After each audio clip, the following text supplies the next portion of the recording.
Everyone, may I have your attention, please? Le soir. Radio X. Je suis encore en train de vivre de très beaux moments puisque Christian Page est avec nous, l'enquêteur du paranormal. T'en reviendras jamais Et je lui montrais la vidéo qui est disponible sur notre site internet Marceau le soir du prank que j'ai fait à Laurence ainsi qu'aux auditeurs parce que les auditeurs y ont cru pour de vrai.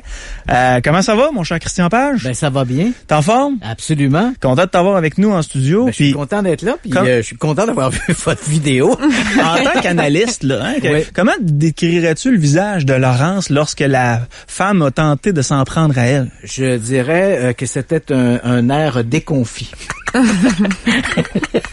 Un mélange entre terrorisé et look de l'année et terrorisé 201. Ouais, effectivement. Absolument, ouais. T'as passé une belle semaine? Oui, oui. Et écoute, je regardais les images. Effectivement, Laurence avait l'air réellement terrifiée. Oui. Ah, c'était. Mais c'est pour dire comment tu peux mettre quelqu'un dans ta petite boîte, y monter y montrer quelque chose de gros pour qu'elle y croie vraiment. Parce que avoir le nom de sa grand-mère, il m'a juste suffi de jaser avec sa sœur. Et sa sœur m'a tout donné le pédigree de Laurence. Puis Laurence avait les yeux pratiquement dans l'eau, là. Ouais. Mais tu vois ce que tu dis, Yannick, c'est un peu aussi ce que l'on voit dans les fameuses émissions américaines. Hein? Il y a toujours un a priori. On allume, on syntonise une émission de ce type-là où on a une voyante sur une scène qui dit parler avec les défunts. Puis là, elle fait monter quelqu'un de la salle. Et là, on nous dit, bon, ben cette dame-là, il y a eu aucun échange entre la dame en question et le sujet qui monte sur scène. Et là, elle commence à lui dire, votre mère s'appelait une telle et est décédée de telle ou telle manière. Et là, évidemment, on regarde ça. Puis nous, on a l'a priori de dire, ces gens-là se sont jamais rencontrés avant. Il n'y a pas d'information qui a été échangée. Alors, c'est extraordinaire. Mais dans les faits, je le sais, ça fait une vingtaine d'années que je fais de la télévision. C'est toujours un peu framé quelque part. C'est-à-dire que c'est vrai que la médium n'a pas parlé avec le sujet qui est monté sur scène, mais avant que le sujet monte sur scène, il y a eu une sélection qui a été faite avant. Et très souvent, ces gens-là vont parler à la recherchiste de la médium. Et à partir de là, ben, on peut aller chercher de l'information à gauche et à droite. Et au moment où ces gens-là arrivent en salle, ben, on dit, toi, tu vas être sélectionné, toi, tu vas être sélectionné. Et là, ces gens-là montent sur scène et quelqu'un, quelque part, a déjà tout le pédigré de ces gens-là. Il n'a fait que donner l'information aux médiums. C'est excessivement facile de monter un truc comme celui-là. Et les gens, il faut pas se le cacher, quand on parle en termes journalistiques, on parle du niveau de crédulité. Hein? Et le niveau de crédulité dans nos pays industrialisés est à peu près de 5%. C'est-à-dire que 5% des gens sont prêts à croire n'importe quoi sans aucun sens critique. Et quand je dis n'importe quoi, c'est vraiment n'importe quoi. Vous vous rappelez sans doute ces fameux journaux du genre « J'ai été violé par un Bigfoot et j'ai accouché d'un homme poisson ». Bon, ce genre de truc absolument aberrant, ben qu'on le croit ou non, il y a 5% de la population qui vont avaler ce genre de sornettes sans se poser la moindre question. Et 5%, on sait également que si on on colore un peu cette histoire-là avec un médecin, un docteur. Hein, on dit une femme elle se fait violer par un Bigfoot, accouche d'un homme poisson et c'est confirmé par le docteur Tartampion. Il n'existe peut-être pas docteur Tartampion, mais uniquement le fait que l'article fait référence à quelqu'un, un scientifique quelconque, on vient de passer de 5 à 10%. Or, 10% de gens aux États-Unis, c'est 37 millions de téléspectateurs potentiels. Le marché est là. Voilà. Donc, alors c'est pour ça que les grands réseaux, les grands diffuseurs se foutent un peu que l'information qu'ils véhiculent soit erronée, ridicule. Il y aura toujours quelque part quelqu'un pour y croire. Et 10% de la population aux États-Unis, c'est 37 millions de personnes. Au Canada, on parle quand même de 3 700 000 personnes aussi qui vont avaler ce genre de sornettes. Donc, malheureusement, il faut faire preuve d'esprit critique et il faut toujours se rappeler que la télévision, c'est d'abord et avant tout, comme la radio, du divertissement. Oh. J'aime ça entendre ça. Voilà. C'est ça. Donc, il y a un objectif quand même. Si on est, ayons pas peur des mots, si on est plate, les gens vont syntoniser une autre chaîne. Donc, il faut quelque part, oui, il y a un aspect à la radio ou à la télévision, on peut dire, il y a toujours quand même un aspect, surtout les chaînes spécialisées, il y a un aspect d'information, hein, Canal D ou etc. On a une volonté d'éducation. Ouais. Mais c'est sûr que tout ça doit être dans un emballage qui est divertissant si on veut garder les gens à la chaîne. Mm-hmm. Sinon, ils vont syntoniser un autre canal et c'est surtout pas ce que l'on veut. Tu connais Lisa Williams, j'imagine? Oui, absolument. Quand elle est venue à Québec, et ça, c'est des gens qui m'ont rapporté ça, et c'est pas juste une personne ou deux, c'est à peu près une dizaine de personnes. J'y étais. OK. Ouais. Bon, ben, tu vas pouvoir confirmer ce que je te dis, puis peut-être aussi tes hypothèses par rapport à ça. Mais il y a une dame qui est montée sur scène et effectivement, l'histoire de cette dame-là n'a pas nécessairement été rapportée dans les journaux, mais l'histoire de son fils a été rapportée dans les journaux. Et Lisa Williams a dit, est-ce qu'il y a quelqu'un qui connaît un tel? Et là, il y a une dame qui lève la main, puis elle se ramasse sur la scène. Et ton fils, je vois un pont, je vois qu'il a tombé en bas, puis là, il est à côté de moi, puis il me pointe tes bas. Puis là, elle a dit, ben effectivement, il pointe les bas, mais c'est ses bas à lui que j'ai mis aujourd'hui parce que je voulais penser à lui. Puis là, elle dit, lui, il trouve ça extrêmement drôle. C'est quelque chose qui a marqué un peu la Beauce parce que c'est un jeune garçon de la Beauce. Okay. Et sa mère était au show de Lisa Williams. Elle est montée sur la scène et Lisa a commencé à dire que son fils était à côté d'elle et il pointait les bas. Et finalement, on se retrouve que cette dame-là a les bas de son enfant qui est décédé. Dont on n'a jamais retrouvé l'adresse, soit dit en passant, mais on a vu les bandes vidéo sur le pont Pierre-Laporte. Le jeune homme a disparu sur le pont Pierre-Laporte. 1+1, ça fait 2. J'avais trouvé ça très, très, très particulier. Et cet événement-là m'a été compté par à peu près une dizaine de personnes en Beauce. Ouais. Bon, moi, j'ai pas assisté à cette séance-là, donc je peux pas la confirmer, mais c'est sûr que ce que j'ai vu, moi, de Lisa Williams, c'est qu'elle utilise beaucoup, des techniques qu'on appelle d'aller à la pêche, hein. Ouais. Donc, parce qu'on s'en rend pas compte quand les gens nous parlent, on est excessivement bavard avec le non-verbal. C'est-à-dire que si je dis, je vois une dame brune et je te vois froncer des sourcils, je vais immédiatement me dire que je suis sur la mauvaise piste. Je dis, c'est pas tout à fait je vois plutôt une brune, mais elle pourrait être blonde aussi. Là, je vois un sourire dans ton visage. Je sais que là, je suis sur la bonne voie.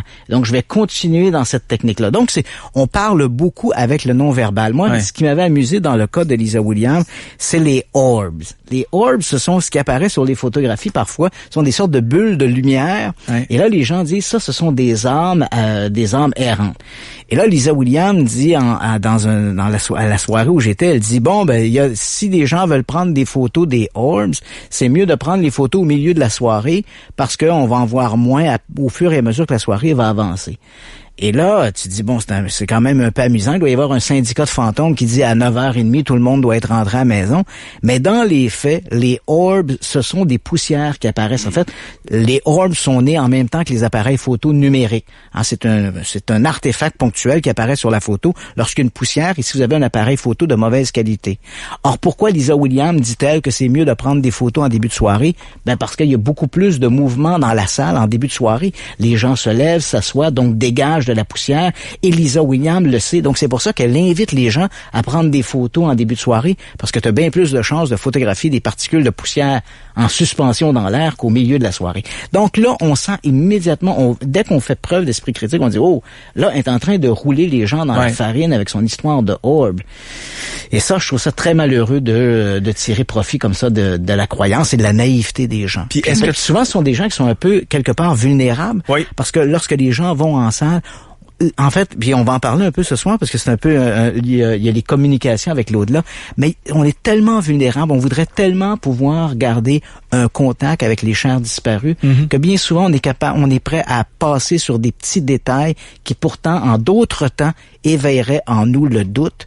Là, on est prêt à passer par-dessus ça. Je me suis exactement fait pogner comme ça. Quand il a sorti la couleur de mon véhicule au départ pour deviner mon véhicule, la fille, elle me dit, c'est bleu gris. Non, pas en tout. Puis elle devine, c'est une Hyundai Elantra. Puis là, je dis, Marceau me dit, elle était quelle couleur? Je dis noir. Ils ont un noir bleu gris. Je dis, c'est vrai que noir, ça ressemble à bleu gris. Ça ressemble pas à bleu gris du tout. Non, voilà. Donc, on passe par-dessus des éléments comme ceux-là, puis on accepte ça parce que on veut croire à cette possibilité de maintenir un contact avec les défunts. Puis ce que tu viens de dire, là, c'est qu'il y a des gens qui sont très sensibles à ça parce qu'ils veulent y croire, parce qu'ils s'ennuient d'un défunt. Je l'ai pas compté à Laurence, puis je l'ai pas compté en ondes, mais j'ai eu une histoire en fin de semaine. C'est pas en fin de semaine, c'est lundi soir. Une dame qui m'a écrite, elle était défaite depuis vendredi parce que quand elle nous a entendus, Laurence, quand elle a cru qu'il y avait une véritable médium en ondes, elle a appelé sa fille qui venait de perdre quelqu'un de très proche. Et elle a dit, tourne ça au 98h Radio X, il y a une vraie médium, appelle. Et cette dame-là appelait. Et il y a une de ses amies qui était avec, qui appelait aussi avec son cellulaire pour réussir à avoir la ligne. Et cette personne-là a dit, Yann, on est 3 à te détester ce soir. Ben, tu sais, puis ils devaient me détester vraiment parce que les autres, ils y ont cru vendredi, là. Puis là, ben, tu sais, j'ai répondu, je suis vraiment désolé, je m'attendais pas à ce que, tu sais, que ça arrive, puis c'était pas l'impact que je recherchais chez vous. Pardonnez-moi, tu sais. Mais c'est vrai, comme tu le dis, il y a des gens qui sont sensibles à ça puis qui veulent y croire parce que, tu sais, s'il y a quelque chose qu'on voudrait dans la vie, c'est des fois dire des choses à des personnes qui sont disparues, puis on n'a pas eu le temps de leur dire. Des choses qui n'ont pas été réglées, qu'on souhaiterait régler, puis malheureusement, ça s'est pas passé de cette manière-là. Puis même si on tient, ou si moi je tiens ce soir un discours un peu, les gens diront, il est donc bien réductionniste, puis non, l'idée c'est pas de, on dirait aujourd'hui que si on dit aux gens, faites preuve de sens critique, c'est quasiment devenu un défaut. Si on fait preuve de sens critique, pour certains, on devient quasiment un persona non grata. C'est la personne à ne pas écouter. Non, soyons... Ne fais pas mon bonheur. Voilà. Donc, faisons preuve de sens critique. Et quand je dis ça, je jette pas le bébé avec l'eau du bain. C'est-à-dire qu'on a, à travers l'histoire ou la littérature, des cas, et en particulier des cas où des policiers ont été impliqués avec des médiums, où il y a eu des résultats, des informations qui ont été données, qui sont relativement intéressantes, qui semblent à tout le moins démontrer qu'il peut y avoir un contact, une communication. Mais soyons honnêtes, si les médiums étaient capables de faire à volonté ce qu'ils prétendent pouvoir faire, tous les policiers de tous les départements d'enquête criminelle, et en particulier ceux qui sont chargés des homicides, seraient au chômage. Ils seraient des médiums. Ben ouais, on engagerait des médiums, puis les médiums rapidement régleraient le problème. Ouais. Oui, Cédrica Provencher, voilà, bang, qui était son assassin? Ben, il conduisait tel type de véhicule, c'est tel type de bonhomme. Donc, on pourrait donner tellement d'informations. Cédrica Provencher, on l'a cherché pendant des années. Aucun médium n'a été capable de pinpointer exactement où elle se trouvait. On avait toutes sortes d'histoires. Ah, elle doit être en Gaspésie, traite des blanches, traite des enfants, entre les mains de groupes pédophiles, assassinés, mais jetés d'une rivière. On avait toutes sortes d'histoires alors qu'elle était à moins de 2 kilomètres de chez elle, dans un boisé. Et aucun médium n'a donné cette information-là. Donc, il faut quand même faire preuve de sens critique. Ça veut pas dire que ça fonctionne jamais. Ouais. J'ai une bonne histoire pour vous autres parce que ça concerne un peu Québec, une histoire de médium. Allons-y. Si tu me donnes le temps. Rappelez-vous, on est en 1984, le 1er novembre 1984, 3 jeunes enfants disparaissent à Montréal. On a Sébastien Métivier, Wilton Lubin et Maurice Vier. Les 3 disparaissent à Montréal, tous du quartier Maisonneuve-Rosemont à peu près, donc tous à peu près du même secteur de Montréal. À ce moment-là, les policiers n'ont aucune idée s'il s'agit d'un même kidnappeur, un même ravisseur, où il s'agit de 3 individus différents. Mais comme les 3 enfants ont disparu à peu près d'un même secteur, le même jour, évidemment, les policiers favorisent la possibilité d'un même agresseur.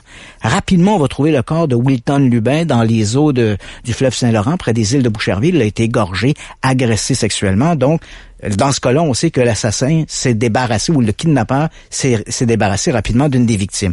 Va-t-il faire exactement la même chose avec les autres? Là, évidemment, on est sur les dents. Et généralement, les policiers vous diront, après 24, sinon 48 heures, il y a très peu de chances de retrouver un enfant kidnappé ou enlevé. Donc, généralement, l'enfant est tué dans les 4 premières heures qui suivent son enlèvement. Et voilà, donc, on essaie de retrouver les 2 enfants disparus. Et 48 heures après la disparition, alors qu'on est toujours sans nouvelles des enfants, on va retrouver le blouson de Maurice Vien le long de l'autoroute 20. Alors là, s'il est en dehors de Montréal, là, on retrouve le blouson là, dans un peu dépassé la rivière Richelieu, là, dans la région de Saint-Hilaire, dans ces coins-là.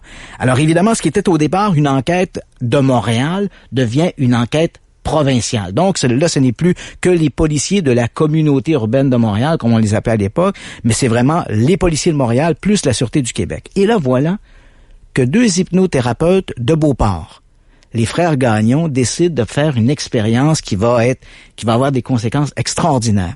Les frères Gagnon sont partis du principe, à l'époque on croyait ça, on sait maintenant que ça n'a aucune valeur, mais à l'époque, au début des années 80, il y avait toutes sortes de recherches, on était un peu dans l'âge d'or de la parapsychologie, puis on émettait toutes sortes d'hypothèses, et les frères Gagnon sont partis de l'idée que si on prenait un médium, ou quelqu'un qui était reconnu comme un sensitif, et qu'on le plaçait en état d'hypnose, on pourrait augmenter son pouvoir et pourrait donner de l'information qualitative plus importante.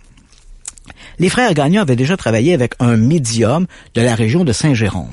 Donc, ils vont quitter Beauport. Un des frères Gagnon va quitter Beauport, va se rendre à Saint-Jérôme, va rencontrer ce médium-là. Avec lui, il y a sa conjointe et un policier qui est en congé, d'ailleurs, un policier de la Sûreté du Québec, Steve Lynch.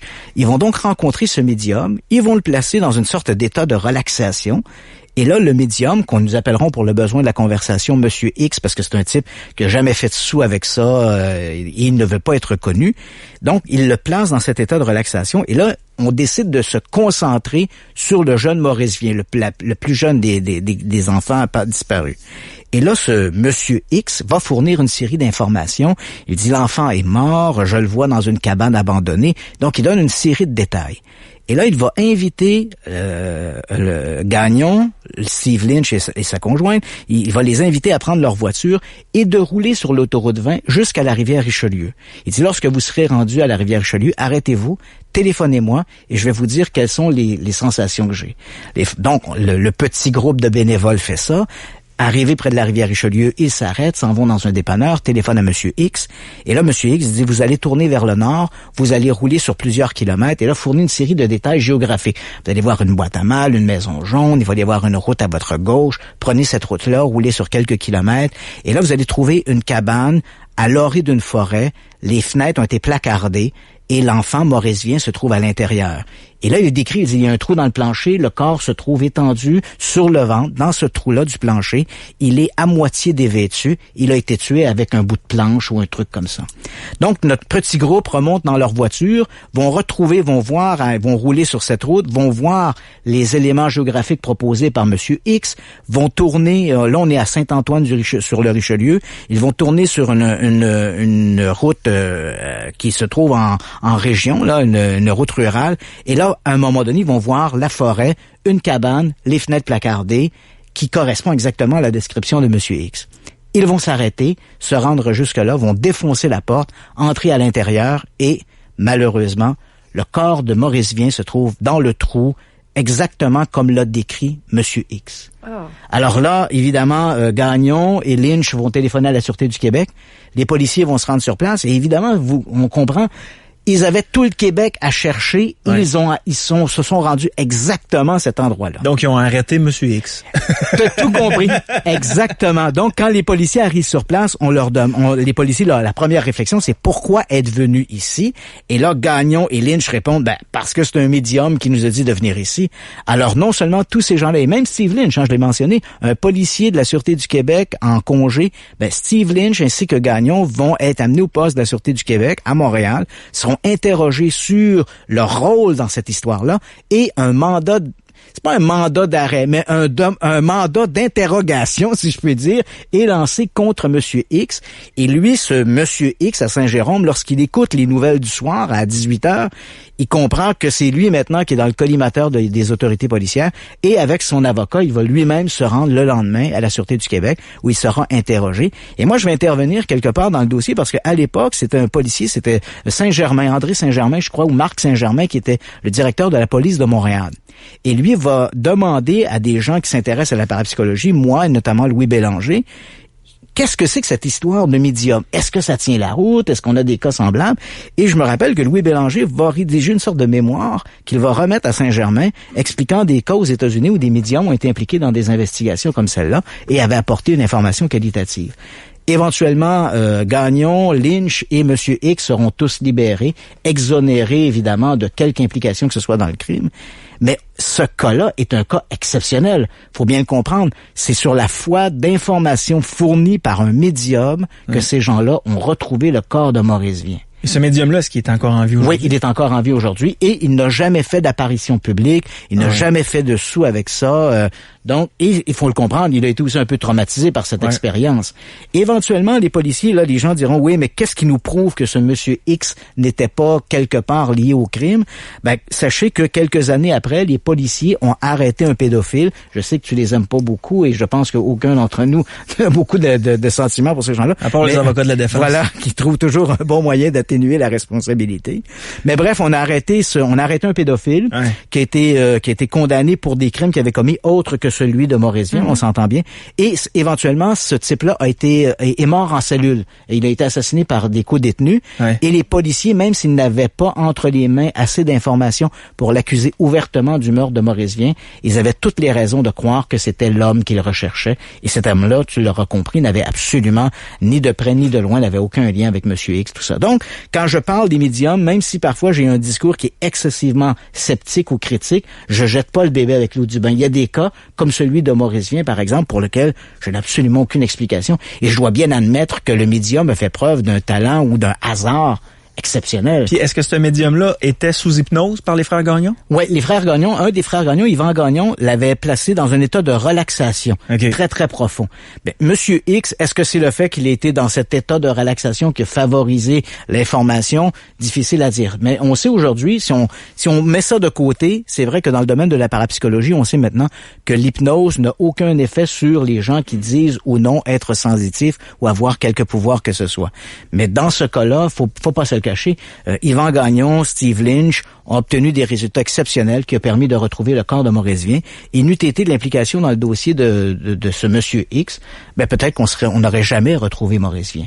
C'est incroyable. Puis je pense à ce monsieur X-là qui avait un don particulier, visiblement. C'est un homme avec un don particulier. Ou ben il y avait un maudit bon truc, comme on dit. Fait on pourrait dire, bon, c'est le hasard, mais le hasard aurait-il permis, à travers tout le Québec. Ouais. C'est ça qu'il faut se poser la question. Au niveau du hasard, faisons un calcul statistique. Non. Combien de chances au hasard on aurait pu donner pour que les frères Gagnon, Lynch arrivent exactement à cette cabane très précise, trouvent le corps de Maurice Vien et exactement dans la position. Et d'ailleurs, il faut mentionner aussi que le rapport d'autopsie a démontré que le Maurice Vien est mort assassiné à coups de planche. Hein. On l'a battu avec un objet contondant et c'est exactement ce qu'avait dit Monsieur X. Il n'a pas dit il a été étranglé, il n'a pas été poignardé. Non, il a dit il a été tué par à coups de planche et le rapport d'autopsie mentionne mort par un objet contondant. Parce que, je veux dire, à travers tout le Québec, il y en a en maudit du kilomètre. Là. Lui est arrivé sur un mètre carré par 1 mètre carré. Voilà, et t'as tout compris. Et comme le seul indice qu'on avait, c'est le blouson de Maurice Vien, retrouvé le long de l'autoroute 20. Ouais. Mais l'autoroute 20, on comprend, là, elle part de Montréal, puis elle va jusqu'en Gaspésie. Donc, le territoire à fouiller est énorme. Alors que ce monsieur X a réussi à pointer du doigt exactement l'endroit où se trouvait Maurice Vien. C'est exceptionnel. Il a dû passer un sale mauvais quart d'heure avec les enquêteurs. Ben, j'imagine. Parce que les enquêteurs, ils ont dit, mais si t'as trouvé le corps du petit, puis tu dis que t'es médium, trouve-moi le tueur maintenant. Voilà. Demande-y, c'est qui le tueur. Et ce qui est d'autant plus traumatisant, moi, quand je parlais avec monsieur X, puis il me racontait un peu tout comment tout ça s'était passé, lui avait refusé d'accompagner Gagnon et Lynch sur les lieux pour la simple raison que lui-même avait des enfants et le simple fait d'avoir cette vision de Maurice Vien était déjà traumatisante pour lui. Et 48 heures plus tard, il se retrouve dans les locaux de la police, maintenant suspecté du crime dont il avait essayé de s'éloigner en ne se rendant pas lui-même sur place. C'est quand même une histoire extraordinaire et une histoire où là, il est difficile d'éclipser la perspective d'une perception extrasensorielle. Donc moi, je me dis, bon, peut-être que parfois ça fonctionne, mais visiblement, ça ne fonctionne pas à tous les coups. Donc, il faut accepter ça. Je me rappelle dans un cadre d'une série télé que je tournais, à Canal D, disons-le, Dossier Mystère, je m'étais retrouvé à un moment donné en Floride et j'avais rencontré le chef de la police de Vero Beach. Il m'avait raconté une histoire à peu près dans le même genre, tout à fait exceptionnelle. Quelques années plus tôt, à Vero Beach, on avait été pris, les policiers étaient aux prises avec un tueur en série. Et là, comme on n'arrivait pas à mettre la main sur l'assassin, les policiers ont décidé, on dit, pourquoi pas faire appel à un médium? On n'a plus rien à perdre. Ils ont donc appelé un médium et le médium, évidemment, pendant 2 heures, lui a raconté plein de choses.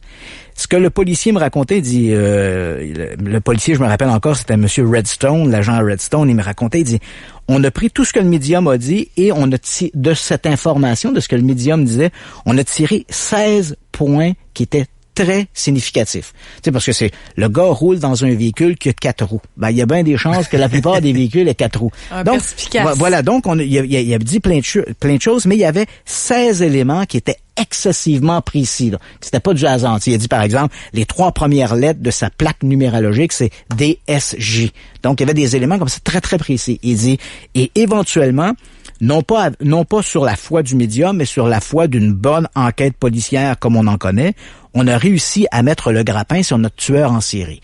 Donc, on arrête le bonhomme sur une enquête policière, disons-le, faut être honnête. On arrête le bonhomme, mais une fois qu'on a eu arrêté le bonhomme, puis on a fait des perquisitions chez lui, on a commencé à regarder son environnement. Sur les 16 points précis qu'avait donné le médium, 14 d'entre eux se sont révélés exacts.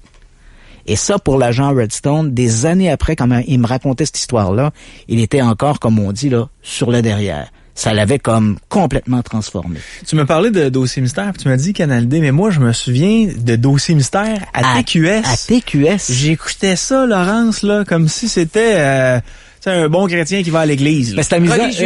C'est amusant, Yannick, parce que j'ai un lien avec tout ça. C'est-à-dire que quand Dossier Mystère est sorti, on parle d'une émission de TQS, animée par Jean Coutu. Tu te rappelles? Avec la grosse voix. Ouais, c'est lui, Jean Coutu, qui, à l'époque, c'était un pionnier de la télévision québécoise, René Ferron, qui produisait Dossier Mystère.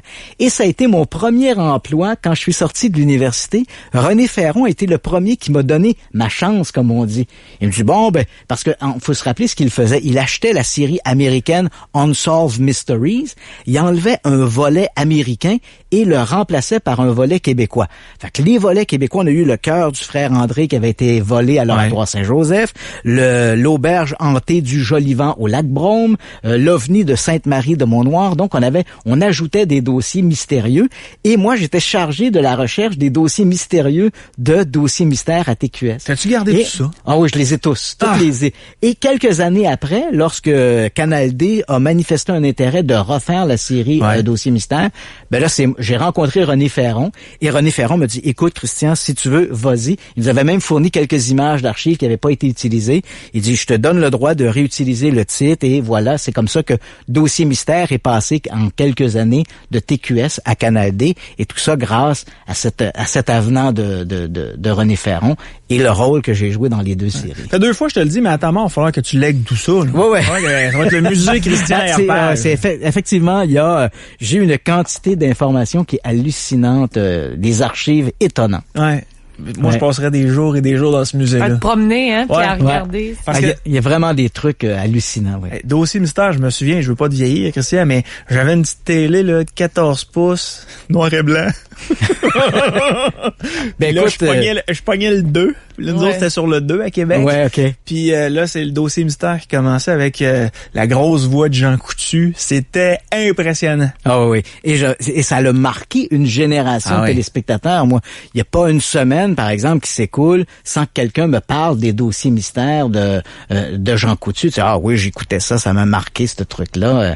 Et je pense aussi que Canal D a un peu capitalisé là-dessus quand on a ressorti. On aurait pu appeler la série un autre titre, mais Canal D voulait Dossier Mystère parce que ça avait marqué toute une génération de téléspectateurs. OK, je vais faire une courte pause parce que je veux qu'on soit clair des pauses jusqu'à 22h. Si vous avez des questions pour Christian Page, enquêteur du paranormal, écrivez-nous sur le live à radiox.com, puis Laurence fera le tri et on lui posera des questions si, bien sûr, c'est pertinent à l'émission qu'on fait avec lui ce soir. 670-9098, 1877-440-2464. Marceau, le soir. Radio X. Marceau. Are you kidding? Le soir. Marceau. Radio X. Alright, 9h12, on est bien en selle jusqu'à 22h avec Christian Page, l'enquêteur du paranormal. Bon, on va commencer à parler de tes sujets, Christian, parce que il y en a une panoplie à parler de ces fameux sujets-là. Tu voulais nous parler de télescope orbital appelé Hitomi. Oui, Hitomi. Voilà, j'ai retrouvé la voix. Oui, ben écoute, on fait un petit tour d'actualité insolite et bizarre. Ouais. Et le 17 janvier dernier, bon, je te remets un peu dans le contexte. Le 17 janvier dernier, l'agence spatiale japonaise JAXA a procédé au lancement d'un satellite télescope qui s'appelle Astro H, mais qu'on a rebaptisé Hitomi, qui veut dire pupille en japonais. Et le télescope, écoute, on parle j'ai ici des données techniques, on parle d'un gros objet, là.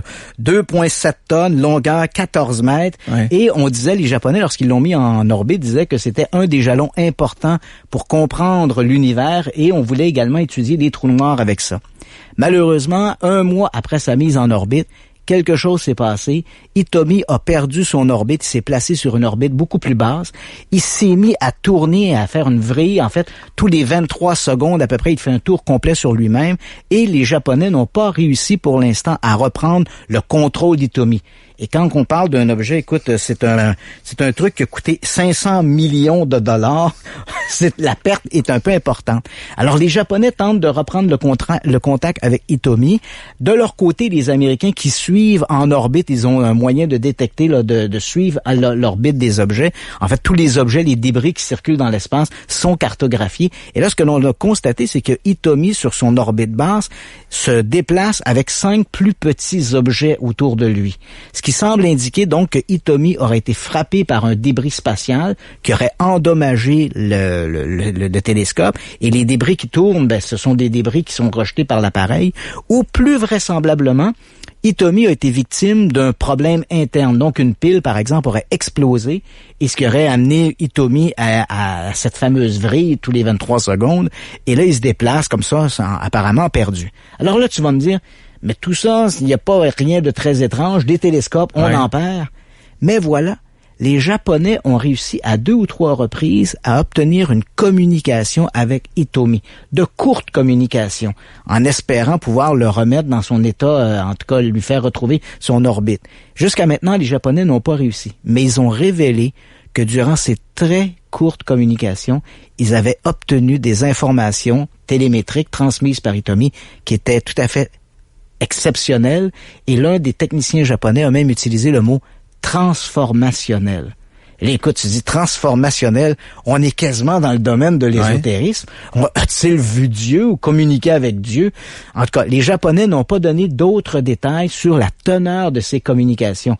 Mais il faut l'avouer, une information transformationnelle. Mais qu'est-ce que ça peut être? Et vraiment, les techniciens japonais étaient tout à fait comme étonnés par la qualité ou l'information, la teneur des informations transmises par le télescope. Alors là, on est dans l'attente de ce que les Japonais vont nous révéler sur ces informations transformationnelles. Tu sais.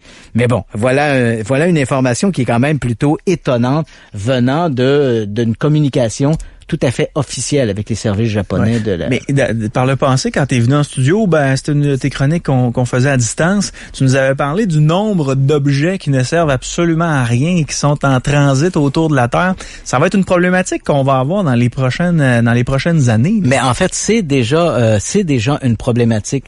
Quand on entend, par exemple, moins maintenant parce que la NASA a fait un terme à ses projets de navette spatiale, donc les gens suivent moins un peu ce qui se passe, mais tout le monde sait qu'il y a une station orbitale en orbite. Ouais. Et maintenant, les Américains, les gens qui y vont, les techniciens qui sont envoyés à la station orbitale sont lancés depuis l'Union soviétique. C'est l'Union soviétique qui fait le lien, la courroie de transmission entre la Terre et la station orbitale. Et le problème, si on se rappelle les vols Apollo, ou même plus tôt que ça, on se rappelle les vols Apollo, et c'est-à-dire les vols de navette spatiale, on parle de fenêtre de lancement. La fenêtre de lancement, ça, c'est le moment où il n'y a rien. Donc, on peut lancer le véhicule et il va passer à travers les débris. Autrefois, il n'y avait pas trop de débris, fait que des fenêtres de lancement, elles étaient énormes et duraient longtemps. Aujourd'hui, ces fenêtres de lancement deviennent de plus en plus laborieuses. Là. On a 6-7 minutes avant qu'un nouveau débris passe, donc on comprend que ça commence maintenant à être un problème au niveau des lanceurs. Parce que quand on vole à des vitesses qui avoisinent 100 000 km/h et on frappe un objet dans l'espace, évidemment, c'est merci, bonsoir, il est parti. Parce que tout ça a beau être cartographié, à partir du moment où il y a un impact entre deux objets... Deux objets qui ont une très, très grande vélocité. C'est comme si un objet qui tourne autour de la Terre avec une fusée qui monte à 100 000 km/h, c'est comme si tu venais de tirer un boulet de canon dedans, là. Puis ta carte est plus valide? Non, voilà. L'objet est pas à même place. Mais effectivement, là, ça commence à poser un problème et de plus en plus, les chercheurs, les techniciens sur Terre pensent à éventuellement mettre en orbite une sorte de satellite qui serait équipé d'un rayon laser qui pourrait détruire comme ça un certain nombre de débris. Il faut faire le ménage parce que là, éventuellement, on va avoir de sérieux problèmes avec ça. Il y a des gens qui me posent des questions, Christian. Pour ce qui est des images, tu avais parlé de ça, je pense que c'était la NASA. La NASA filme l'espace, puis on peut aller voir sur le site de la NASA des images en temps réel. Oui, l'ISS, là, c'est le nom de la Station internationale spatiale. Ouais. C'est l'ISS. Donc, si les gens font une recherche, là, évidemment, il faut le faire en anglais. Là, on rentre International Space Station Live Field. Et là, on va avoir, vous allez directement tomber sur le site de la NASA et vous allez voir les vidéos, les caméras qui transmettent directement depuis depuis la station orbitale. Puis si on voit quelque chose passer, on dit automatiquement que c'est un extraterrestre, mais après enquête, ça va être... Ça, c'est un peu amusant parce que c'est vrai que parce que les amateurs d'OVNI immédiatement crient à l'OVNI, mais il faut quand même se rappeler qu'on a 500 000 débris qui gravitent autour de la Terre. Donc, de ces 500 000 débris, là, si vous voyez un petit point lumineux qui traverse le champ visuel visuel de la caméra, s'il fait pas de zigzag, s'il s'arrête pas à mi-course, il ne fait que traverser l'horizon. C'est bien des chances que ce soit un petit débris qui soit observé à ce moment-là. OK. All right. Prochain sujet, tu voulais nous parler du SETI. Oui, ben voilà, parlons on parlait des amateurs d'OVNI qui voient les extraterrestres partout. Il n'y a pas que eux, les ingénieurs du SETI, le Search for Extraterrestrial Intelligence, viennent d'augmenter de 20 000 systèmes solaires le nombre de candidats qu'ils vont étudier. On le sait, bon, le SETI, ce que c'est comme le dit son nom, Search for Extraterrestrial Intelligence. Je pense que les gens sont bien au fait de cette organisation qui cherche des signaux radio dans l'espace qui pourraient provenir de civilisations extraterrestres. Qu'on pense par exemple au film de 1997 Contact avec Jodie Foster, où on écoutait l'espace comme ça. Ouais. Et ce n'est pas de la fiction, c'est une réalité. Depuis les années 60, il y a des chercheurs, il y a une organisation qui effectivement tourne des radiotélescopes vers l'espace et écoute le cosmos dans l'espoir de capter des signaux, des ondes électromagnétiques qui prouveraient que on est en présence d'une civilisation qui est avancée, qui a une technologie suffisante pour communiquer dans l'espace. Puis des fois, Christian, entre les films que j'écoute, puis des fois la véritable information que j'ai réussi à retenir quand j'étais jeune, là, on nous rapportait un signal qui avait été envoyé dans l'espace, oui. Dans lequel il y avait plusieurs langues qui étaient incluses, oui. Puis qu'on avait espoir qu'un jour, si jamais il y avait une réponse, les gens seraient capables de nous retrouver. Est-ce que c'est vrai, ça? Oui, en fait, le signal dont tu parles n'est pas un signal. C'est un disque, un beau 33 tours. Tu te rappelles de nos 33 tours? Oui. Bon, sur un des vaisseaux, en fait, sur les sondes voyageurs. Okay. Ce sont 2 sondes qui ont été lancées depuis la Terre dans les années 70 et leur mission était, ce sont les premières sondes qui ont dépassé les orbites de Jupiter et Saturne, donc les géantes gazeuses. Ouais. Et après avoir dépassé les géantes gazeuses, ces sondes-là se sont perdues dans le cosmos. Donc, on savait qu'elles n'arrêteraient jamais. Elles vont voyager des milliers, sinon des millions d'années, jusqu'à temps de tomber quelque part. Et ce quelque part, on s'est dit, peut-être que ce quelque part sera habité. Alors, qu'est-ce qu'on a fait? On a mis sur la sonde, imaginons un peu, là, c'est un peu simpliste, mais on a mis une table tournante et on a mis le disque. Alors, les gens, et un schéma de comment ça fonctionne. Donc, si la sonde tombe sur une planète habitée, ceux qui vont découvrir la sonde, si la sonde n'est pas trop endommagée, pourront prendre le disque qui est en or, donc en théorie, il ne devrait pas s'altérer au fil des siècles ou des millénaires. Ils pourront prendre ce disque, le mettre sur la table tournante et écouter.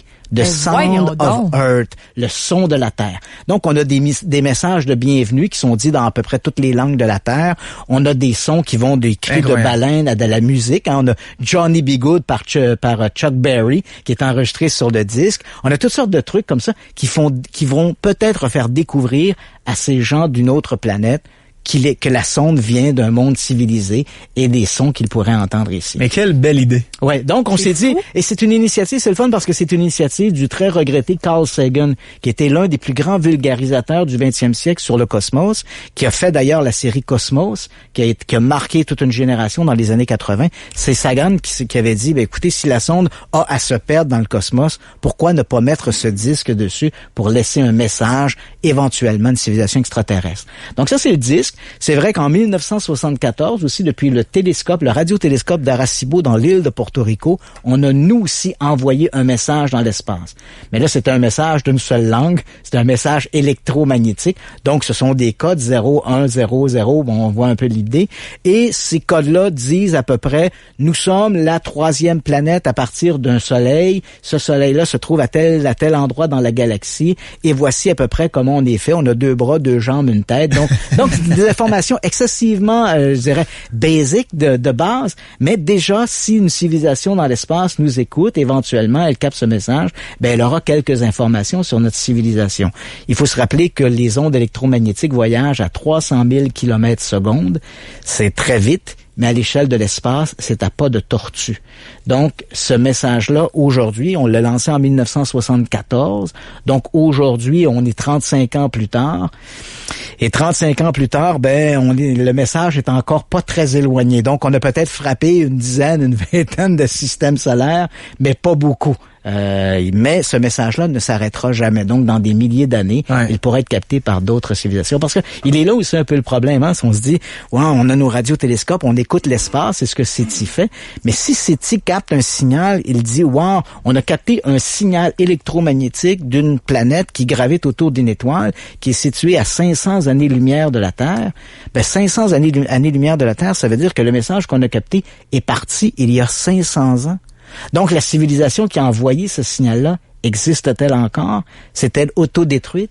La planète sur laquelle il vivait a-t-elle été victime d'un cataclysme, un peu comme le météorite qui a détruit les dinosaures il y a 65 millions d'années? Donc, les distances dans le cosmos sont absolument faramineuses et j'allais dire, ce sont des distances astronomiques et c'est le cas de le dire, c'est astronomique, les distances dans le cosmos. Mais tu sais quoi, j'avais essayé d'expliquer ça, les histoires d'années-lumière et tout ça à ma conjointe parce qu'on regardait le ciel. Quand on est arrivé en Beauce, il y a pas beaucoup de lumière, fait qu'on est chanceux. C'est un peu quand t'es vraiment dans le bois, tu lèves les yeux au ciel quand le ciel est dégagé puis tu vois là des milliards puis des milliards d'étoiles. Puis elle me disait, tu sais, regarde celle-là, elle réfléchit plus que les autres. Puis là, je le regardais, puis effectivement, elle produisait beaucoup de lumière. Mais je dis, regarde, tous ceux qui sont en arrière, il y en a là-dedans qui sont peut-être mortes. Ouais. Ben là, ils sont pas mortes, on les voit. Mm-hmm. Oui, mais le temps que la lumière réfléchisse dessus, puis après ça, que ça revienne, fait peut-être 35, 40 ans. Elle est peut-être morte depuis 35, 40 ans.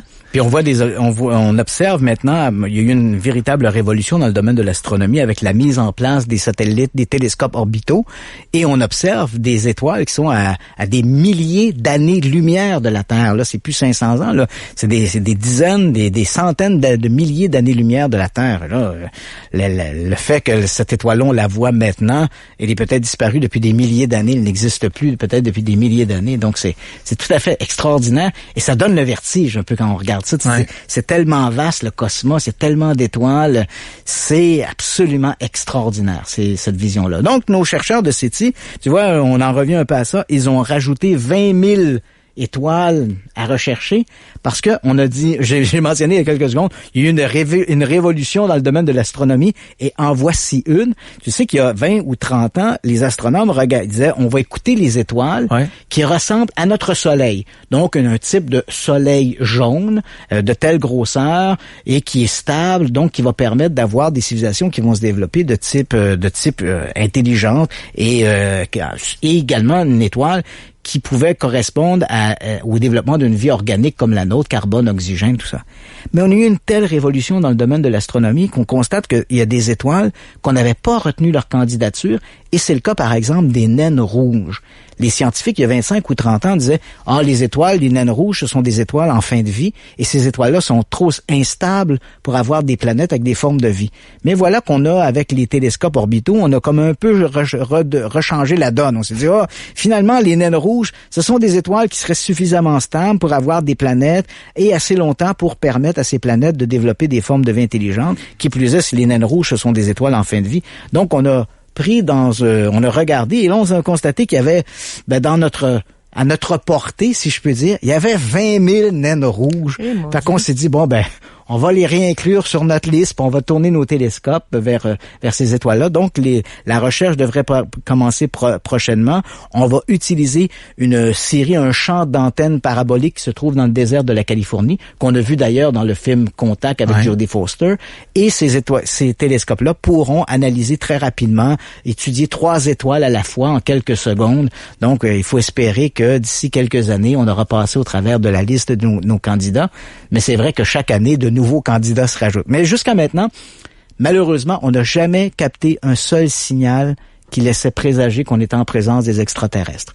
Il y a, en 1977, en août 1977, il y a eu un message qui a été capté qu'on a appelé le signal WOW.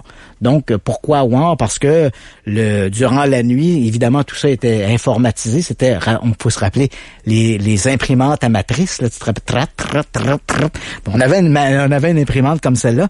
Et le matin, l'ingénieur qui arrive, un dénommé Hyman, arrive au laboratoire, au radiotélescope, qui était en Virginie. Et là, en regardant la feuille de papier, il s'aperçoit qu'au milieu de la nuit, il y a eu pendant quelques secondes une sorte de point, un pic d'information qui était tout à fait imprévu.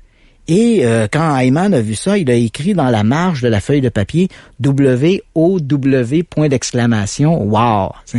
Et le message est devenu le message wow. Donc, en 1977, on a capté ce signal-là. Pendant quelques instants, on a retourné les radiotélescopes vers la zone en question. On avait capté le signal.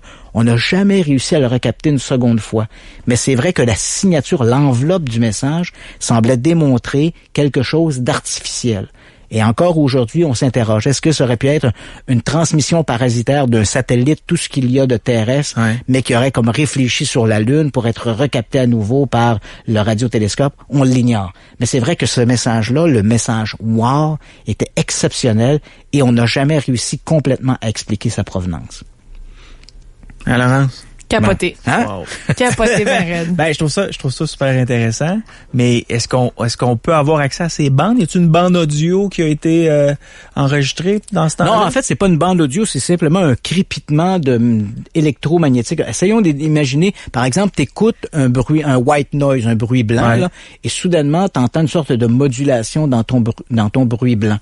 C'est ça que eux ont capté. Mais cette modulation-là, c'était comme quelque chose d'ordonné. Donc, on a eu comme imaginons dans ton bruit blanc, tu as une modulation qui dure 1 seconde, ensuite 2 secondes, 3 secondes, 2 secondes, 1 seconde, 3 secondes. Donc, tu vois, il y a comme une sorte d'esprit mathématique là-dedans qui se dit, wow, ça ne peut pas être le fruit du hasard, ça ne peut pas être quelque chose de chaotique. Il y avait visiblement une sorte de volonté mécanique ou mathématique de transmettre une information et on se dit, ça ne peut être qu'une civilisation intelligente qui a fait ça. Mais malheureusement, on n'a pas réussi à recapter ce signal-là une deuxième fois. Et c'est vrai qu'encore aujourd'hui, comme je l'ai mentionné, malgré que ce message noir date de 1977, encore aujourd'hui, lorsqu'il y a des réunions, des colloques sur la vie extraterrestre et la recherche de vie extraterrestre en utilisant des radiotélescopes, c'est un sujet qui revient continuellement sur le tapis. L'origine du message noir qu'on n'a jamais réellement réussi à expliquer. Laurence était beaucoup intéressée par le cours d'exorcisme. Oui. Quand on a vu le titre, on s'est dit, OK, est-ce qu'on fait un cours d'exorcisme avec Christian Page? Ouais, je sais que Laurence aime beaucoup les exorcismes. Oui. Moi, je crois pas beaucoup à toutes ces affaires-là, mais pour ce qui est de l'espace, tu sais, le fameux signal dont tu viens de me parler, là, ça, je trouve ça intriguant. Ouais, absolument. Puis j'ai déjà passé des heures et des heures à écouter sur un site internet, on nous disait que c'était des antennes qui étaient tournées vers l'espace, puis on essayait de rediffuser le son de ces affaires. Puis là, j'écoutais ça, j'entendais rien, mais je passais des heures à écouter ça. Tu sais que c'est petite curiosité que c'est la compagnie Bell qui a découvert ça, hein? Oui. On est dans les années 50 et Bell décide de dire, est-ce qu'on pourrait essayer de développer des téléphones, des systèmes de communication par téléphone en utilisant des ondes radio de cette manière-là, d'une antenne à une autre. On est donc dans le développement de ces communications par antenne et non pas par fil. Et voilà que la Bell met au point des antennes et là, elle capte un bruit de fond. Et là, elle se dit, mon Dieu, nos systèmes sont mal calibrés, on a un bruit de fond. Donc, on recalibre les systèmes et il y a toujours ce maudit bruit de fond qui revient. Alors, on se demande, mais qu'est-ce que c'est? Et là, on constate qu'on écoute l'espace. Ah. On croyait que l'espace était silencieux. Et là, ils se découvrent que finalement, l'espace, il y a une sorte de bruit de fond qui est continuellement là. C'est le bruit de fond de l'espace. Et ça a donné naissance à la radioastronomie. On s'est dit, mais si l'espace parle, écoutons-le. Ouais. Et là, on a développé des antennes paraboliques qui a permis, et ça a été le début de la radioastronomie. Il y a plein de sites qui diffusent ces sons-là. Si tu vas sur Internet, là? Ouais. Je suis pas sûre, on dirait que je veux l'entendre. Ouais, puis qu'est-ce qui est intéressant, c'est que même à certains moments dans le cas de SETI, parce que SETI c'est un programme qui est intéressant, mais c'est un programme qui est un peu en dents de scie. On le comprend, c'est une recherche fondamentale, la vie extraterrestre, mais en même temps, on comprend que sur Terre, on a des préoccupations plus grandes que de savoir s'il y a de la vie sur d'autres planètes, hein, les problèmes économiques, de santé, maladies, etc., surpopulation, de corruption. Alors, et à des moments donnés, et aussi, il faut pas se le cacher, les budgets de la NASA sont aussi souvent en fonction de l'intérêt du public. Si le public manifeste un intérêt pour tel ou tel programme, il faut se rappeler que la NASA est un organisme civil, ce n'est pas un organisme militaire, donc ces budgets proviennent de fonds qui ont été votés au Congrès. Mm-hmm. Alors si la NASA propose des projets qui sont peu populaires, la population ne sera pas intéressée par ces projets-là, et si ces projets-là n'ont pas un assentiment auprès du public, ben évidemment, le Congrès va être excessivement réticent à allouer des sommes d'argent importantes. Donc, plus le projet est intéressant, ben plus le public en veut, puis plus le public l'en veut, ben plus le Congrès est ouvert à l'idée de mettre des sous là-dedans. Et dans le cas de la recherche de vie extraterrestre, ben c'est un peu un projet qui est en dents de scie. Quand ça va bien, les gens veulent, puis quand ça va pas bien, les gens trouvent que c'est inutile de dépenser de l'argent pour ça. Et il y a quelques années, SETI s'est vu couper un peu ses vivres, et ce qu'elle a fait, et c'est ce que Yannick dit, et ça c'est très intéressant, la NASA s'est dit, OK, on a moins de personnel, on a moins d'équipement, mais en réalité, qu'est-ce qu'on a de besoin? On a besoin d'un ordinateur qui va simplement filtrer le signal qui vient de l'espace pour voir s'il y a une modulation d'ordre mathématique. Mais tout le monde, on en a des ordinateurs chez nous. On va se coucher le soir et bien souvent, on laisse notre ordinateur en marche. Ouais. Pourquoi ne pas utiliser les ordinateurs de monsieur et madame tout le monde? Et là, c'est devenu SETI at Home. Donc, les gens qui voulaient participer au projet s'inscrivaient sur le programme de SETI. Ouais. Ils donnaient leur adresse. Et là, durant la nuit, durant le moment où eux dormaient, leur ordinateur recevait ces signaux de l'espace et faisait ce décantage mathématique à la recherche d'un signal. Donc, la population, le public a pris part au projet SETI. Enfin, je me souviens, j'avais parlé de ça à mon prof de sciences, il m'avait dit, moi, mais Yann, c'est parce que le son, c'est une onde qui est mécanique, donc dans l'espace, t'entends rien. Mm-hmm. Mais là, je lui ai dit, puis j'avais parlé justement de ce site Internet-là, puis il y avait été, puis il avait dit, oui, effectivement, mais il avait essayé de me l'expliquer pourquoi on entendait ce fameux son-là, mais il disait que si j'étais sur la Lune, exemple, puis que quelqu'un d'autre disait, t'entends-tu quelque chose? Ben, on n'entend rien. Non, c'est ça, parce que le son se déplace dans l'air, et dans ce cas-là, il faut comme le reconvertir. En fait, ce que l'on reçoit, ce bruit-là, dans l'espace, n'est qu'une onde électromagnétique. Voilà. Hein, c'est un peu comme des ondes électromagnétiques. On pourrait, pour que les gens qui nous écoutent comprennent un peu de quoi on parle. Rappelons-nous, les téléviseurs, là maintenant tout est par câble, mais rappelez-vous, là, les téléviseurs avec les antennes de lapin, là, si on captait l'image de TVA là, ou de Télémétropole, comme on l'appelait à l'époque, c'est parce qu'il y avait ces ondes électromagnétiques. Donc, l'onde électromagnétique rentrait dans nos maisons, elles étaient captées par les antennes de nos oreilles de lapin, et là, elle était reconvertie en image. Mais c'est un peu la même chose. Donc, dans l'espace, on a ce signal électromagnétique, et lorsqu'on a un appareil pour le transformer, pour le décoder, ce signal électromagnétique, il apparaît comme une sorte de bruit de fond, un peu comme un white noise. Ça fait un chut, un peu comme ça. C'est ce que j'entendais pendant des heures et des heures. Et ça, c'est facile. Quelle douce berceuse!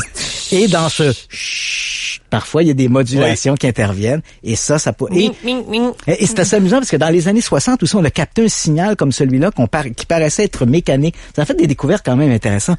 On avait l'impression d'entendre un signal qui était comme une modulation qui semblait toujours revenir sur la même fréquence.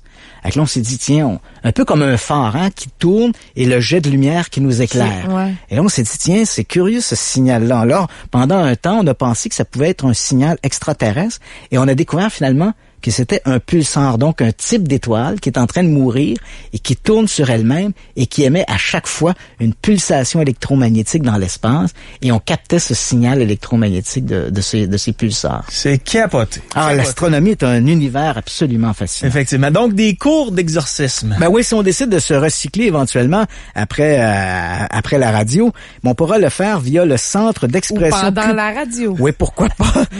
Laurence, tu sembles particulièrement frivole par rapport à ces sujets-là. Hein? Ça pourrait m'être utile. Ouais, le Centre d'expression culturelle et d'anthropologie de Rosario en Argentine. Mais je vous rassure, on peut le faire par Internet. Donc, on n'a pas besoin de se rendre sur place.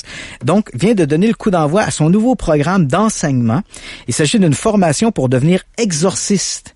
Et là, c'est accompagné d'une formation en parapsychologie, en angéologie.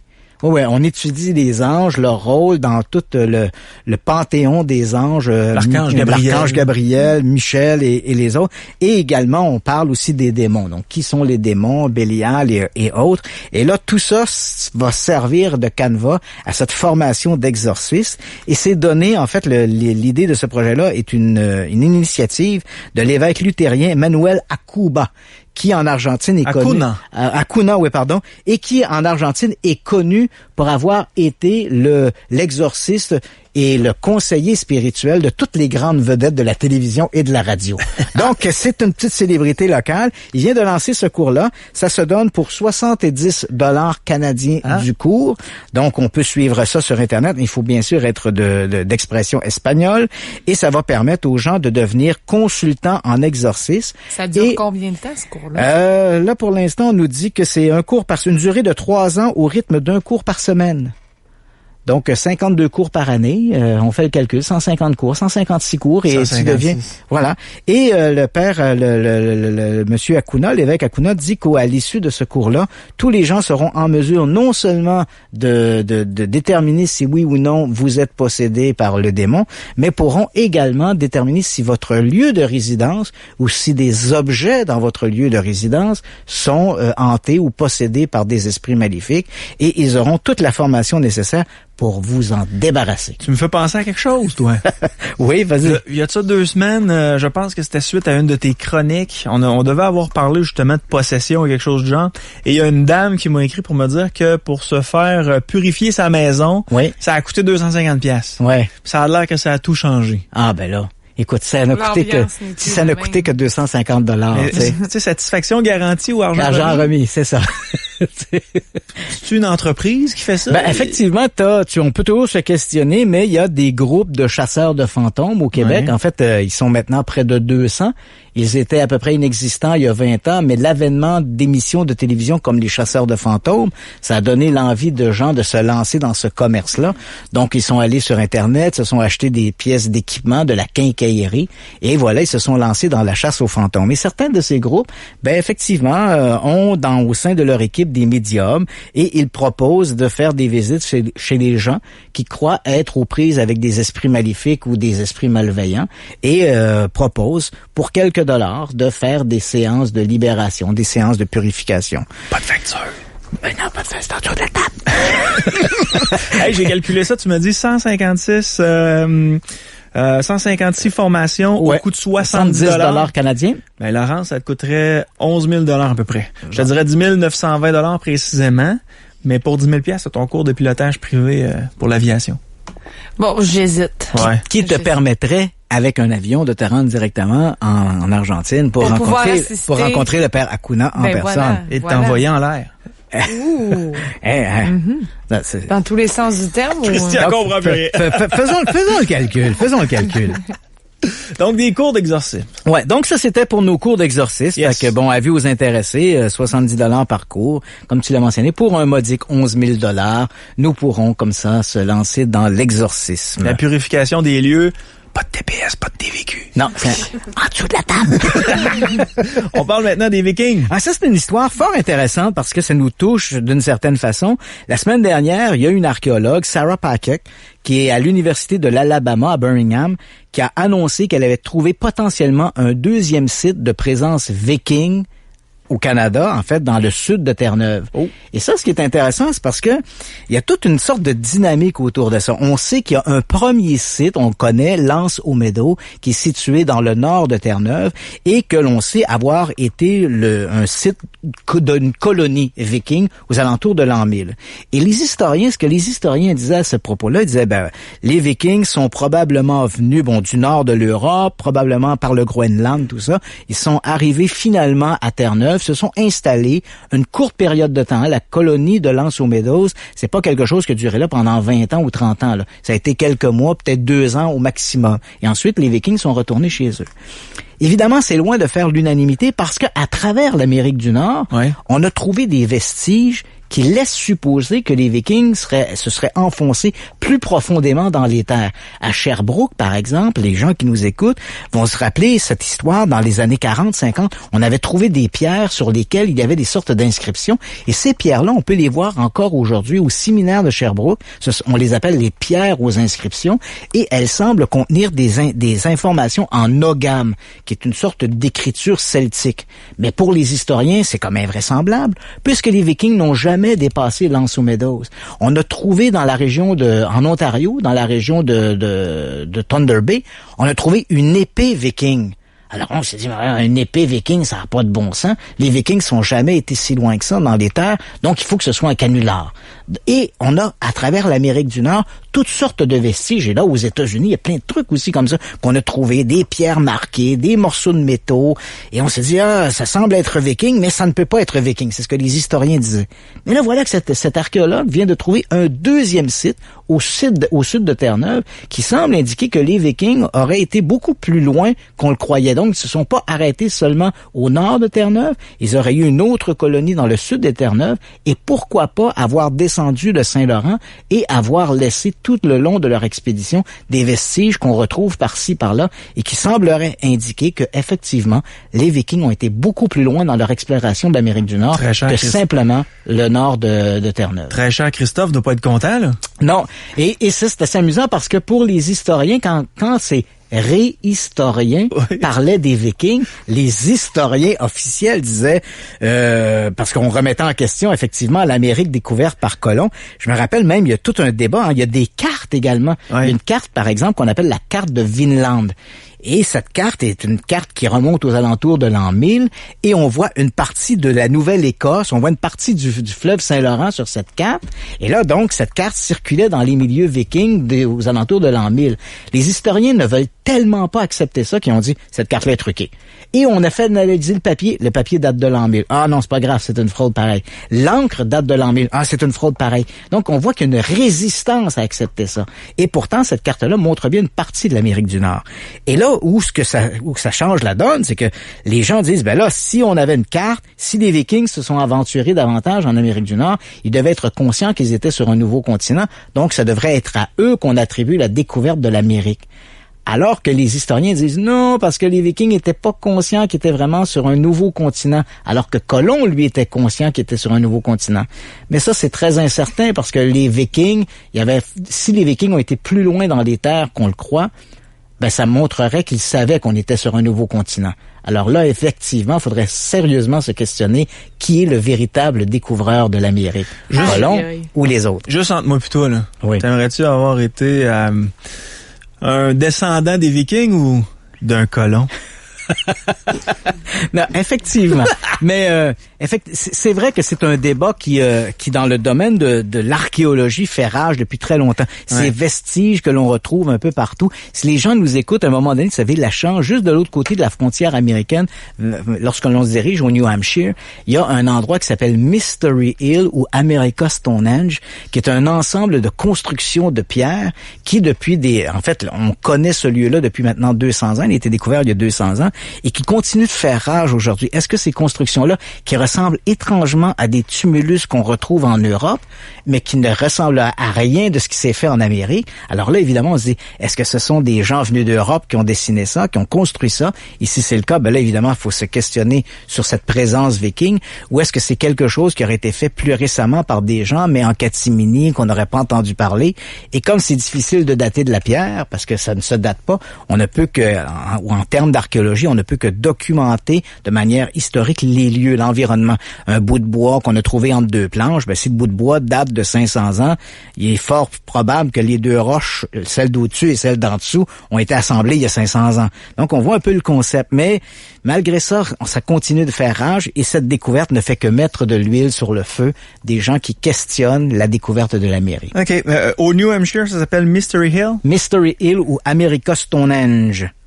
C'est les deux noms. Donc, s'il y a des gens qui vont dans ce coin-là, c'est vraiment quelque chose à voir. C'est très impressionnant, cet ensemble de ruines. Et certains disent, ça date seulement certains disent, les plus sceptiques disent, ça remonte à peine à 200 ou 300 ans. Puis ce sont apparemment des colons qui auraient été s'installer là-bas, d'origine irlandaise, qui auraient construit ces fameux ensembles de pierres. Et d'autres gens disent, non, des recherches archéologiques ou des datations carbone 14 sur des bouts de bois trouvés sur les lieux montre que le site aurait été assemblé il y a 2 ou 3 000 ans. Donc, même avant l'avènement des Vikings en Amérique du Nord. Parfait. Donc, America Stonehenge. Absolument. Et à Sherbrooke, parce que là, je prends des notes, parce que les auditeurs, après ton passage, ils me posent tout le temps des questions. Donc, au séminaire de Sherbrooke. Il y a un musée et elles sont bien connues. Elles sont presque à l'entrée. Dès qu'on entre dans le petit musée, on voit ces deux immenses pierres derrière une vitrine qu'on appelle pierres aux inscriptions ou pierres phéniciennes. Pourquoi phéniciennes? Parce que dans les années 50, l'un des tout premiers archéologues à avoir regardé cette écriture-là sur les pierres les avait confondues à de l'écriture phénicienne. Donc, un groupe qui venait, par exemple, d'Asie mineure.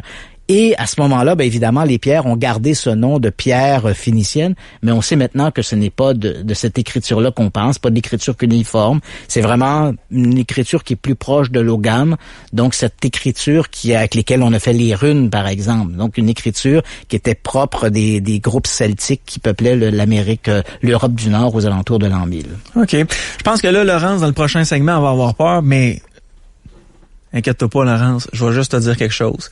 Quand on était jeune, puis on jouait à ce jeu-là, la personne qui faisait peur à tout le monde puis qui trafiquait tout le jeu, c'était moi. OK. On jouait avec le jeu Ouija. Et dans les dernières années, depuis que je travaille à Choix, on a reçu une couple de médiums dans le Chauvetard. Et effectivement, on parlait de ce jeu-là. Puis là, moi, je leur disais qu'avec Ouija, j'ai eu du fun en mode. C'était toi le tannant qui poussait ses lettres. À terroriser les gens. Puis là, j'avais les médiums qui étaient devant moi, qui me regardaient avec les yeux ronds. Puis faut pas jouer avec ce jeu-là. Ouais, est-ce que c'est un mythe ou c'est une réalité? Ben voilà, c'est la question que je vais te répondre. Et c'est amusant parce que tu as fait justement un truc de médium avec Laurence en ce 1er avril.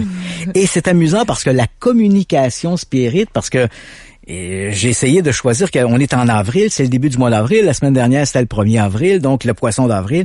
Or, les communications spirit apparaissent en 1848. Les livres d'histoire nous disent le 31 mars 1848. Mais dans les faits, je vais vous faire une confidence, c'était le 1er avril 1848.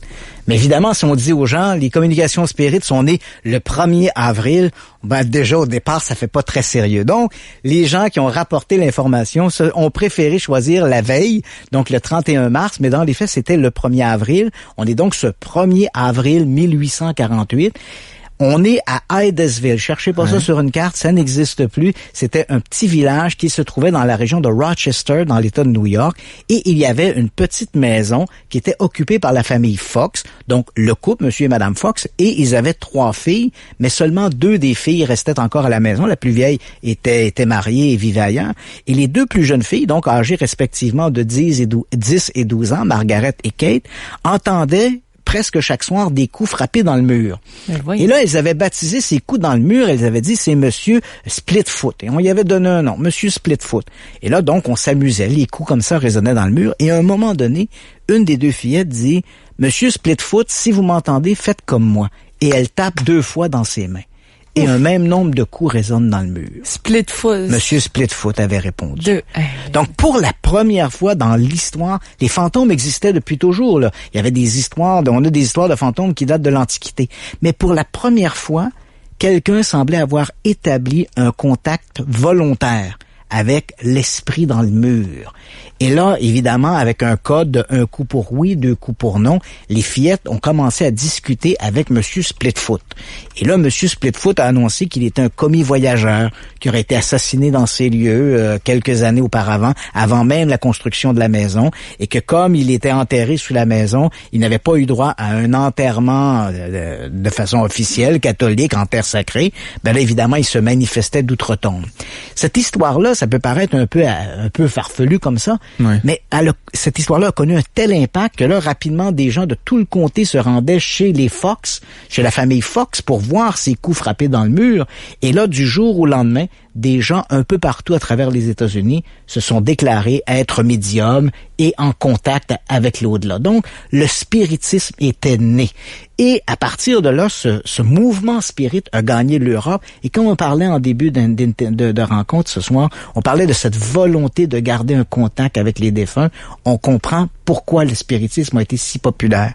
Il faut se rappeler qu'on est à une époque où il n'y a pas de radio, pas de télévision. Donc, les gens se réunissent les fins de semaine. Dans la petite bourgeoisie, on discute. Et là, cette histoire de médium, de communication avec l'au-delà, gagne l'Europe où ça devient presque une activité bourgeoise. On se réunit la fin de semaine ensemble dans des salons, on appelle des médiums, on fait tourner des tables et on communique avec nos proches disparus. Il y a un énorme engouement autour de ça. Éventuellement, les sœurs Fox vont elles-mêmes se développer. Les 2 fillettes Fox vont rejoindre leur sœur, leur 3e sœur, Léa, et avec les 3 ensemble vont partir une sorte de commerce de médiums. Elles vont se promener, elles vont faire des tournées aux États-Unis. Éventuellement, l'une d'entre elles, Margaret Fox, va dire, en 1888, elle annonce que tout ça est une fraude, que c'est elle et sa sœur qui faisaient craquer leurs doigts de pied et que c'est ces craquements de leurs orteils qui donnaient l'impression des craquements dans les murs. Mais là, et éventuellement, l'année suivante, Margaret Fox va reculer sur cette déclaration-là en disant non, j'ai dit ça pour embêter mes sœurs parce qu'il y avait des conflits familiaux. J'ai dit ça pour embêter mes sœurs. Mais non, la communication était tout à fait authentique et tout ça. Mais néanmoins, malgré les déclarations des sœurs Fox, le spiritisme gagne en popularité et on arrive finalement à cette date butoir de 1890 où 3 individus décident de se dire écoute, il y a de l'argent à faire avec ça. Les gens se réunissent, ils ont des tables, puis là, sur les tables, la façon dont ça fonctionnait, on plaçait des lettres, on plaçait des chiffres, et là, le médium mettait parfois un verre sur la table, et le verre se déplaçait, et se dirigeait vers des lettres pour épeler des mots, des noms. On comprend qu'au début, ça a commencé par des coups, un code oui, un coup pour oui, 2 coups pour non, mais ça devient laborieux quand tu veux donner un message important et très élaboré. Donc, on avait développé cette technique-là. Et puis voilà qu'en 1890, on décide, 3 individus, j'ai ici le nom, M. Reich, Bond et Kennard, se disent il y a de l'argent à faire avec ça. Et là, ils décident de commercialiser le Ouija. Donc, on se dit, on va faire une petite planchette, en fait, une table tournante portative, et sur cette planchette, on a les lettres de l'alphabet, on a les chiffres de 1 à 10, en fait, de 0 à 9, et on a oui et non, et avec un petit mobile de transport qui se déplace au milieu de la planchette, on peut communiquer avec les esprits et tout le monde peut faire ça. En fait, quand je dis tout le monde, évidemment, il suffit de suivre les indications du commerçant. Et ce modèle de Ouija a été développé à partir, comme je le mentionnais, de véritables modèles qu'avaient développés les médiums.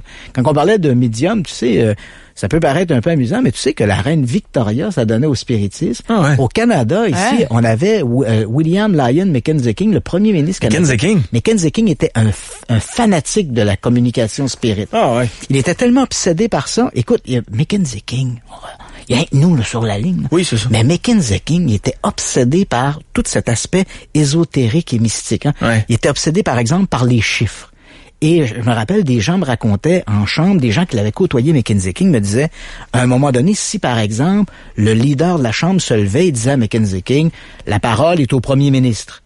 Mackenzie King était obsédé par les chiffres, il sortait sa montre, et là, s'il voyait qu'il était, par exemple, 15h14, il toussait, replaçait son manteau, se ressoyait, tirait les manches, jusqu'à temps qu'il soit 15h15, que les 2 aiguilles soient parfaitement l'une sur l'autre. Parce que Mackenzie King était convaincu que ça, c'était des petits signes de l'au-delà. Donc, tu vois, il était obsédé par les chiffres, la synchronicité des chiffres. Il avait de l'autre côté on a Ottawa, de l'autre côté, Mackenzie King avait un vaste domaine dans le parc de la Gatineau. Il avait fait rassembler dans le parc des vestiges qui provenaient de bâtiments en ruine parce qu'il était persuadé que les pierres gardaient de l'énergie et qu'il pourrait faire des séances de spiritisme et davantage catalyser les énergies de l'au-delà à travers ces vieilles pierres. Il était un passionné presque toutes les fins de semaine. La seule fois qu'il l'a pas fait, c'est durant la Deuxième Guerre mondiale. Pour des raisons éthiques, il a cessé de s'adonner au spiritisme durant la Deuxième Guerre mondiale. Mais en d'autres temps, en temps de paix, presque chaque semaine, dans la Maison Laurier à Ottawa, Mackenzie King organisait des séances de spiritisme. Et c'était devenu un cauchemar pour ses conseillers parce qu'on se disait, mais mon Dieu, si cette histoire-là sort en chambre, c'est la fin de la carrière politique de Mackenzie King. Qui vient de tomber. Absolument. Et c'est un secret, et c'est surprenant que Mackenzie King ait pu faire ça pendant des années sans que cette histoire-là sorte. Il y a eu à quelques moments donnés des petites rumeurs qui ont circulé et ces rumeurs-là sont mortes dans l'œuf avant même que la crédibilité de Mackenzie King soit atteinte. Mais à son décès, évidemment, on a découvert ses carnets, il racontait en détail ses communications avec l'au-delà, comment aussi il croyait que les esprits lui parlaient à travers ses rêves. Donc on voit que le spiritisme a rejoint une foule de gens, et pas simplement des simplets ou des faibles d'esprit. Il y avait des gens de la haute bourgeoisie, des politiciens, des têtes couronnées qui se sont adonnés au spiritisme. Et arrive finalement ce jeu en 1890 qui rend un peu le spiritisme accessible à tous.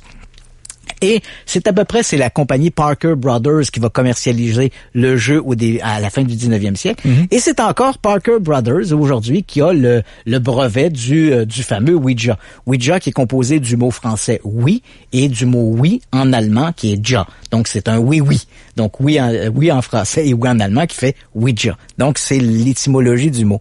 Et là, bon, évidemment, tout le monde peut s'adonner à ça. Et est-ce que ça fonctionne? Parce qu'elle est là la grande question, tu l'as mentionné toi-même, des gens ont peur de ça, le Ouija. Ouais. Ah, faut pas jouer avec ça. Et pourtant, c'est vendu dans des centres commerciaux. Magasins grande surface. Grande surface. C'est devenu un jeu. Est-ce qu'il y a quelque chose à craindre ou non? Alors là, évidemment, je ne parle pas de l'expérience empirique. Je sais qu'en disant ça, il y a plein de gens qui vont dire à la maison, je l'ai essayé, ça a fonctionné, on a parlé avec des esprits, il y a des trucs bizarres qui sont arrivés, même des choses malheureuses qui sont arrivées après qu'on ait eu joué avec un Ouija. C'est possible. Moi, ce que je vous parle, c'est ce que l'on a fait en laboratoire. Donc, dans des conditions rigoureuses, on a pris des gens, on s'est dit, comment on peut documenter le Ouija, est-ce que ça fonctionne ou non? Alors, ce que l'on sait, et encore une fois, je le dis, dans des conditions rigoureuses de laboratoire, ce que l'on sait, c'est que, en fait, si on suit les indications du commerçant, t'as de fortes chances que ça fonctionne. Donc, on s'assoit, 2 participants, face à face, on place la planchette sur nos genoux, on place nos mains sur le mobile, et là, on invoque les esprits.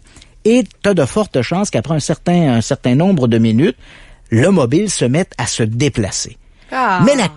Mais la question qu'on doit se poser, qui pousse? Qu'est-ce qui fait bouger le module? Et là, Yannick lève la main, c'est lui.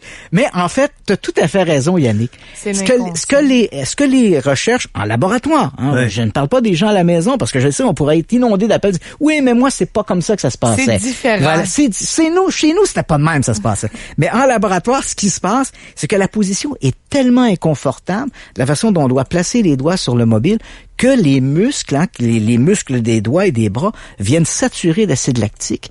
Et là, ça crée éventuellement des micro-mouvements dans les muscles, des tressautements dans les muscles. Et sans s'en rendre compte, c'est nous qui poussons le module.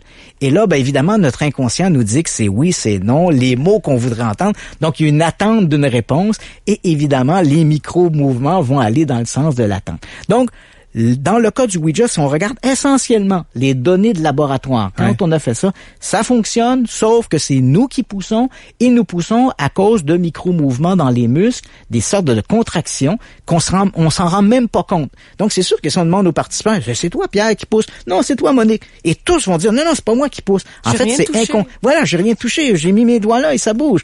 En fait, c'est nous qui le faisons sans même nous en rendre compte à cause de ces micro-mouvements.